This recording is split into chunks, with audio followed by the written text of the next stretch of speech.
New and chilling details are emerging in the killings of Rob and Michele Reiner, exposing a brutal irony at the heart of the case. According to NBC News, Nanon Williams, a Texas death row inmate befriended by the couple, received a final email from Michele just hours before she was killed.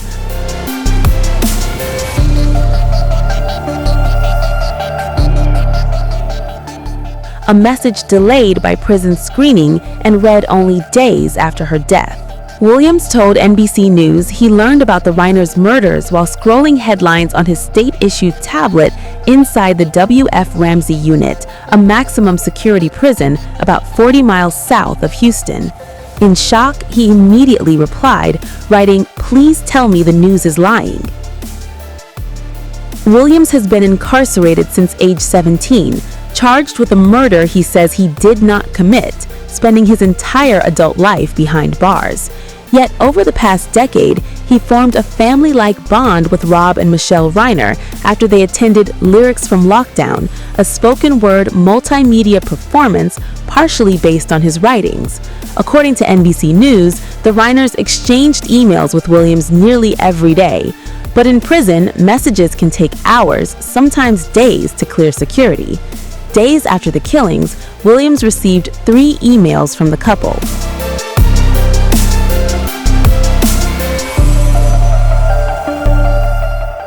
Michele's final message was sent after she rewatched Lyrics from Lockdown with Billy Crystal.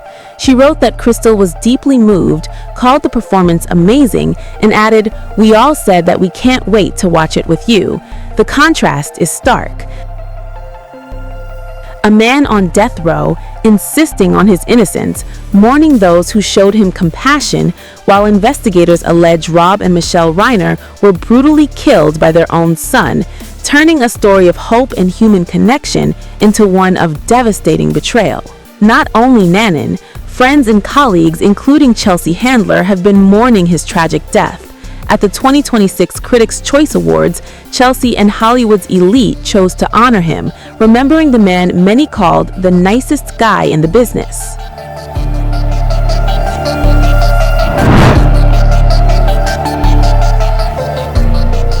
The night opened with flashing cameras and award season buzz. But it quickly turned raw, because when Chelsea Handler took the stage, she didn't just deliver laughs, she delivered a reckoning. Handler closed her monologue by pulling the spotlight away from trophies, premieres, and power, and placing it squarely on remembrance. "Everyone in this room knows that the nicest guy in Hollywood was Rob Reiner," Handler told the audience. "Someone who," she said, "felt like an old friend the moment you met him." Handler shared a personal memory, a text exchange from a dinner just months earlier. After thanking Reiner for the evening, she received a reply that captured his spirit perfectly. "We had so much fun with you last night," Reiner wrote. "Thanks for explaining so much about plastic surgery. It was very edifying."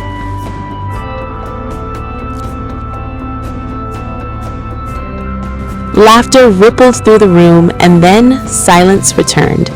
Handler went on to honor not just Rob Reiner, but his wife, Michele Singer, reminding the audience of what they stood for. "Rob and Michele were tireless in their efforts to so many important causes," she said, "all stemming from one basic idea, decency, and that we should all look out for each other." She urged the room to let the night serve as a reminder of decency, of empathy, and of everything Rob and Michele represented and fought for. The tribute came weeks after tragedy struck. Rob Reiner and Michele Reiner were found dead in their home on December 14. As Hollywood mourned, tributes poured in from collaborators, friends, and admirers, honoring Reiner's legacy as both a filmmaker and a human being. But the story took a darker turn when U.S. President Donald Trump weighed in on the deaths via Truth Social. Trump alleged that Reiner's death was due to the anger he caused others because of his outspoken anti-Trump views. Please. Mr. President, a number of Republicans have denounced your statement on Truth Social after the murder of Rob Reiner. Do you stand by that post? Well, I wasn't a fan of his at all. He was a deranged person as far as Trump is concerned. He said he knew it was false. In fact, it's the exact opposite, that I was a friend of Russia, controlled by Russia. You know, it was the Russia hoax. He was one of the people behind it. I think he hurt himself in career-wise. He became like a deranged person, Trump derangement syndrome. So I was not a fan of Rob Reiner at all, in any way, shape, or form. I thought he was very bad for our country. Yeah. The reaction from Hollywood was swift and furious. Industry figures condemned the remarks as cruel, insensitive, and inappropriate, especially in the wake of such loss.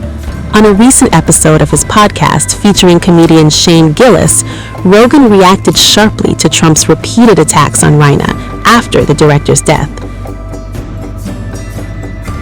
Sean Astin, president of SAG-AFTRA, also reacted publicly following the deaths of Rob Reiner and his wife, Michele. Certain things happen, you know, 9/11, the Space Shuttle Challenger, the death of Kennedy, the assassination. Certain things all of a sudden make the world feel tighter together. And I think Rob Reiner's passing did that in this community. It woke people up. It reminded them of our fragility and reminded them of our relationship to something that is unique. You know, his movies, genre-defining movies, lots of genres, lots of defining. You know, he brought us together. I don't think that's overstatement. You know, I think so. You know, we mourn as a community. As these deeply personal moments come to light, official details about the killings are becoming increasingly restricted. Earlier this month, the Los Angeles County Medical Examiner's Office confirmed that Rob and Michele Reiner died from multiple sharp force injuries, but access to further information has now been cut off. According to Deadline, the Reiners' death records have been shuttered under a court order requested by the Los Angeles Police Department. The department moved to keep the findings away from the media and the public. The judge-approved order, which went into effect on December 29, halts the public release of any investigative information, notes, reports, or photos related to the deaths. Under the order, the medical examiner is permitted to release findings only to assigned investigators, sealing off critical details as the case continues.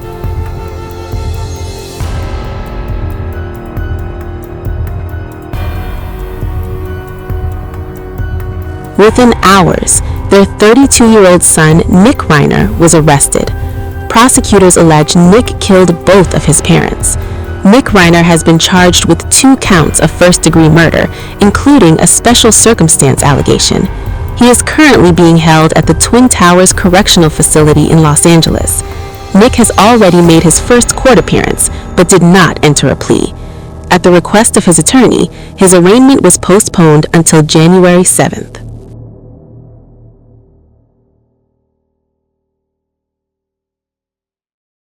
Good morning, ladies and gentlemen.